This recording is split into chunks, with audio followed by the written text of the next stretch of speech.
Hello, everyone. We are here again for the Tipsy Realtor Season 2. Yes. And today we have special guests on our show, Say Dee hello. and Turk.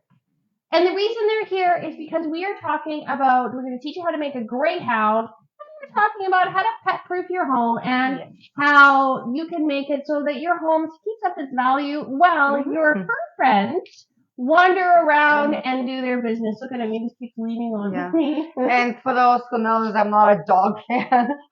I'm really awkwardly like holding. That's funny because you're not a dog fan and I'm not a grapefruit fan. Oh, well, there you go. I drink yours. You hold my dog. All right. So here we are, I'm going to let this one go. Okay. and we are going to make our cocktail. Now, the great thing about a Greyhound is that you can kind of make it with one of two liquors, and you can make it with either gin or vodka, but we're going to make one of each. So mine is going to be vodka, and Anna's is going to be gin. I prefer my Greyhound gin. So Yeah. that's kind of... And I thought that was actually a traditional recipe, but I guess it's both made with, different ways. So I would oh think. my God, you just I know. walk everywhere. I know. I would think you would want vodka. But gin has that, specific taste and fragrance that really brings something to the grapefruit juice. Try not to spill that. Oh my God. So do you put 2 ounces? It's actually 1.5. Oh, okay. So 1.5 ounces of That's vodka or gin. Really lots of alcohol. I know. Don't you ever feel like that is all of our cocktails? I know. That is really a lot of alcohol. Oh, we pick it like we should have grabbed a bigger glass, like more of the tall glass.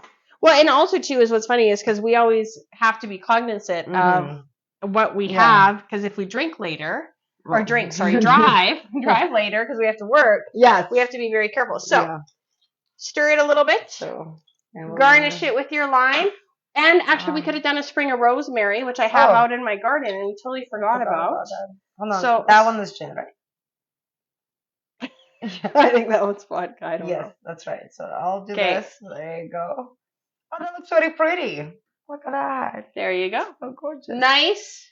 This is like, shouldn't you have these like first thing in the morning for breakfast? Because that's when you have grapefruit juice. Well, there you go. It's healthy breakfast.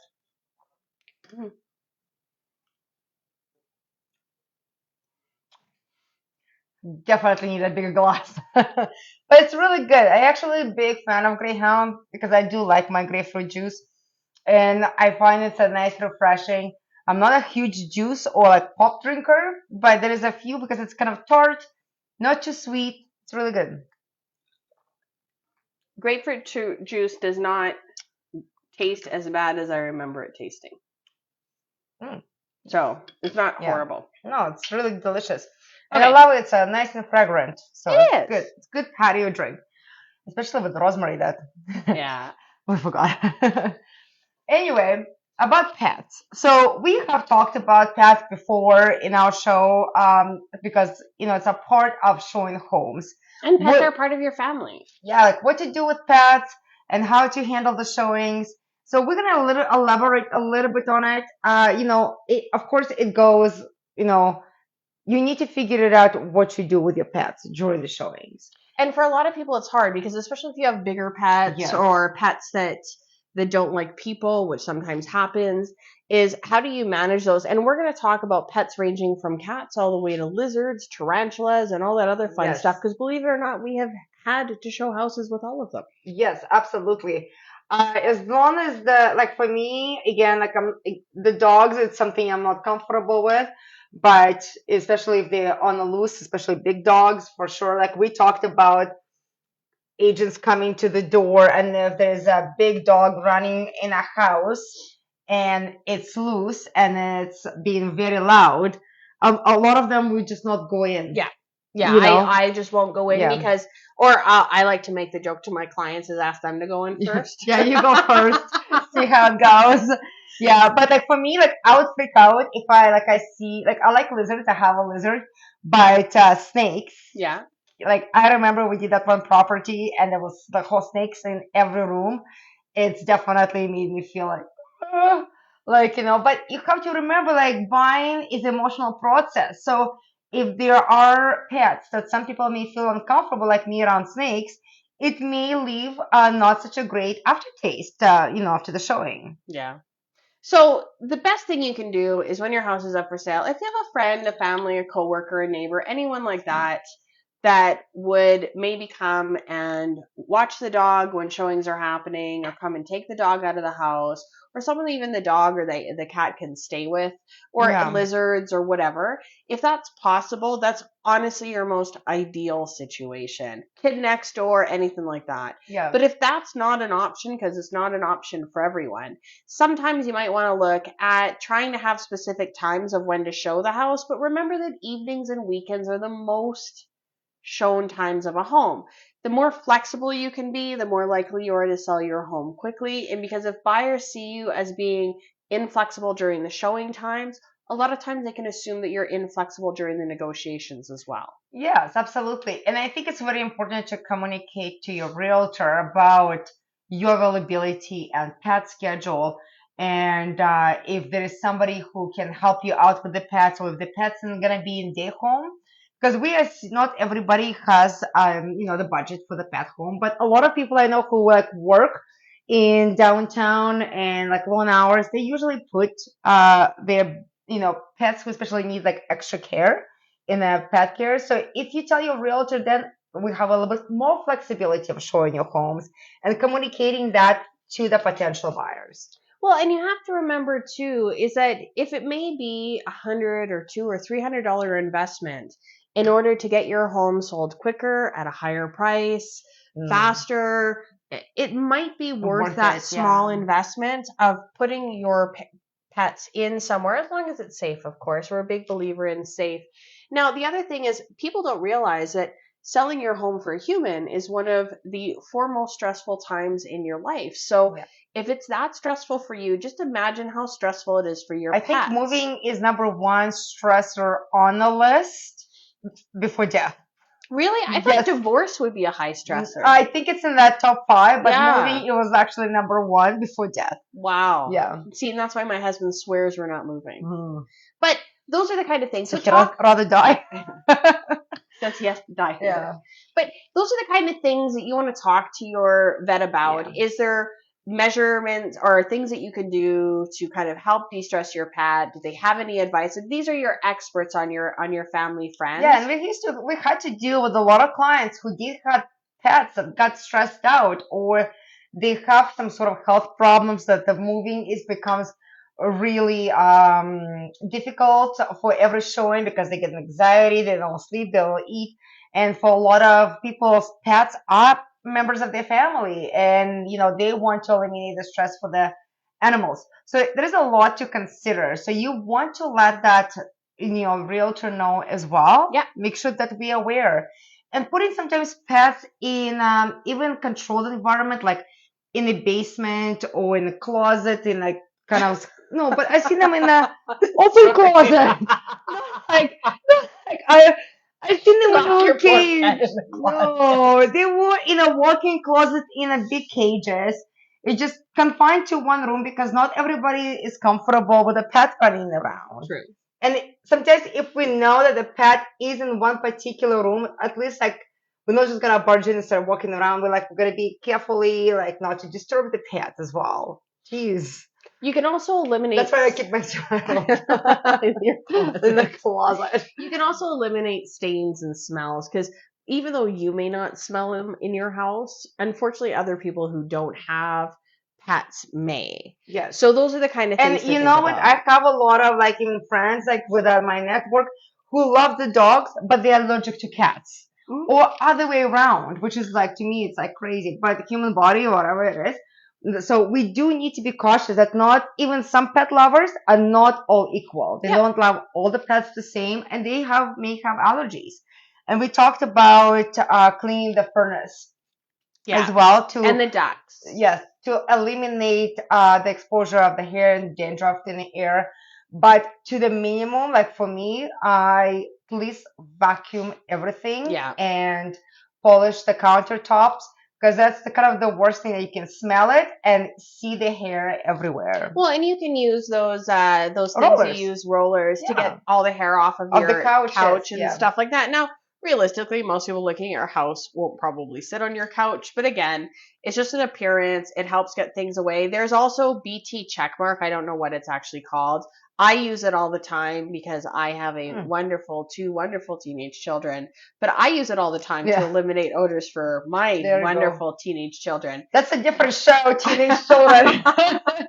But that also is a great high-end disinfectant smell remover throughout a house. But you can put in things as well like diffusers. You can put bake food, all that kind of stuff. Of course, that's why people bake cookies. Again, it's to make sure that you've got some very welcoming smells in the house instead of the pet smells. Yes, and also one other thing, it's like pets, like kids like pets.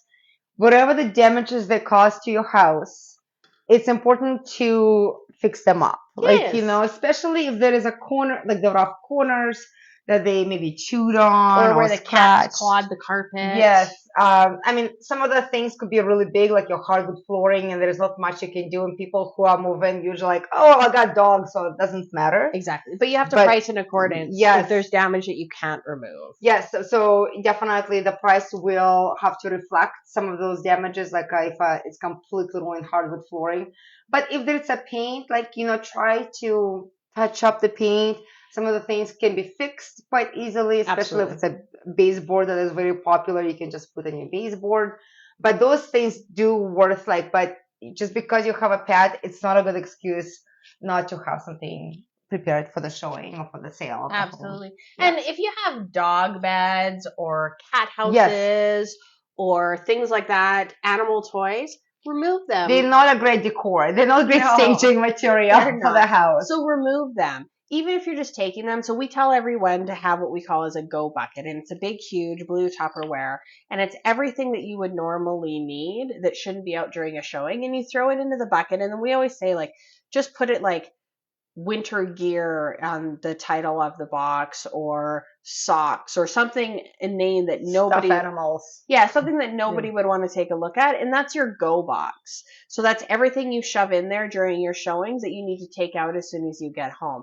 And it just kind of makes things a little bit better. Now, you can also need to freshen up your yard. So if you've got a bunch of dead spots in your yard, you may want to put some seeding down or stuff like that. I know for me, my dogs burn the grass in the yard, so we actually get these cool rocks from Petland that we put in their water, and when they use them and they're in their water, I think you have to refreshen them every 3 months. They actually don't burn the grass. So there actually is rocks, and I can tell you I've used them. I never heard that before. Yeah, amazing. I've used them with our animals, and it really, really does. We started using them, and it got rid of all the brown spots in our grass. So there's something in these rocks that can help stop your animals from your dogs, at least, from burning your grass. The other thing, actually, I was going to say, which you and I didn't talk about, if you have cats, you should have a sign up whether or not the cats can come in and out. And obviously, as agents, we never let in strange cats. Yeah. But if your cat gets out, I have so many. There should be a sign that says the cat's allowed out, because otherwise, we as responsible agents will chase the cat down to try and get it back in the house. Yeah. And again, that's not a great experience for the buyer, as their agent for 45 minutes is trying to catch the cat outside. I've done it in the socks in the snow. Yeah. So that might not be a horrible idea, is to let people know it's okay if the cat gets out. Yeah, definitely. Don't let the pet out. Don't let them in certain rooms because if you make sure that certain doors are closed, because that's also could be very important between the rooms. And what's some of those where their kitty litter is, first of all, change their kitty litter more often than you normally do, because that's part of the smell sometimes. But secondly, what you really want to do is, if there's a door where their kitty litter is and it needs to stay open, make sure you put a sign on that door. Because as realtors, we have a horrible habit of shutting every door, locking every door. I actually had a conversation with clients the other day. They use their garage to enter in and out of their home. And I said, okay, make sure your keys are on you at all times, because as realtors, we lock garage doors all the time. Actually, that's true. We lock them all the time because we don't know what doors are supposed to be locked and what doors aren't. So we lock every door. Yeah. No, that's true. Yeah, those are good. Yeah, no, with the cat, I chased the cats several times because they all sneaked out. So you always have, now I haven't had it happen at all in the last probably 10 years. Yeah. But in my beginning of my career, you don't tell the client, oh, I'll catch the door. on the way in, and of course the cat goes, Yeah. and then there's me. So I Yeah. will tell you my absolute worst pet story Oh ever. my god. Worst pet story. Okay, this So- has to be told. I had a client, lovely, lovely client. They were selling their home. I had met the dog a few times before. Mhm. Medium-sized dog, no big deal. Met the dog a few times before. Every other time I saw the dog, everything was okay. And this is where pets are really in tune with their owners, even though there's nothing wrong with me. But the dog, they were selling the house because of a divorce, Okay. which was really unfortunate. Obviously, it wasn't an easy sale. Yeah. But I walked into the house and I was petting the dog, and it reached up and it bit the inside of my leg. And bit and took a chunk out. And that was like my worst pet story. And I'm sitting there as my leg is bleeding, trying to politely, and the lady's like, do you want me to get you a Band-Aid? And I said, dear God, no, get me a towel because my leg was bleeding. And then what was funny is we ended up going on a reality TV show, Buy Me. This lady went on the TV show. I was the agent on Buy Me. And they kept reminding us of the dog biting me. And during the show, the dog jumped up on me at the end of an open house, and I screamed and ran down the hallway and locked myself in the bathroom because they got it such in my head about the dog biting me. Oh my So god, that I is never my heard this worst. story before. Yeah, that is my worst pet story ever. Okay, never ever happened to me. I had like cat attacks. I had like like hissing and stuff. I did sell apartment once, and the cat was vicious. And I kept telling every realtor, listen, you see the cat, just don't approach, don't try to pet him. And they're like, oh, Anna, it's okay. It's like a little cat, Fluffy. But then they call me like, oh my gosh, you were not joking. Like, that cat would scratch you to like, yeah, it was insane. That's So, but I never had anything close to it. Oh my god. Yeah, I got mauled by a dog. Oh jeez. So, Did speaking. you get shots? No, I Okay. knew the dog. Okay. No, like for antibite or whatever they do after you get after you get. Did you ever touch the chunk back? No, it's healed, but I'm Oh just my saying God. it was a big bruise too. Oh and my- the dog took a chunk. Okay. All right, prizes. Prizes. This is the shaker that all your ingredients are on the outside, even the lines as to where you fill it up. So you're like, fill up vodka, fill up this, and you don't even have to think.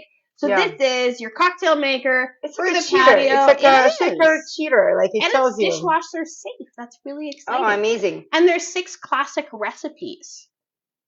I don't know what the classic recipes are, but there's 6 of them. Yeah, we haven't opened it. Oops. Manhattan, Kamikaze, Cosmopolitan, Long Island iced tea, and that's all I can see. Oh, okay. Well, we'll need some of those. There you go. And we got big bowls of ice. We like those for the summer. And all the things you need to garnish your drinks know. and make it pretty because you Patio need your weather. patio drinks. Yes. Absolutely. And today's the last show of the I May. can't believe this is the last show Because of May. next show will be June 1st. It will. Yeah. Okay, so like and share our show. This is your last chance. That's it. Like and share the show to win all of this so that you can sit on your patio this summer and feed yourself and all your friends Those things are. of drinks with umbrellas. Umbrella drinks. Dylan loves putting umbrellas in every drink we have in this house. Yeah, who doesn't? Like, I feel like if my daughter gets her hands on it, they will be everywhere. Exactly. In the flower pots and her like dollhouse, everything. All right. So thanks again for watching our show. Please find us on all social media platforms. We are on Facebook, LinkedIn, Instagram, Twitter, and TikTok. We're working on TikTok. We're working on TikTok. And our next show is Happy Endings. Everybody loves a happy ending. Who doesn't? We're going to be talking about what happens with the spring market.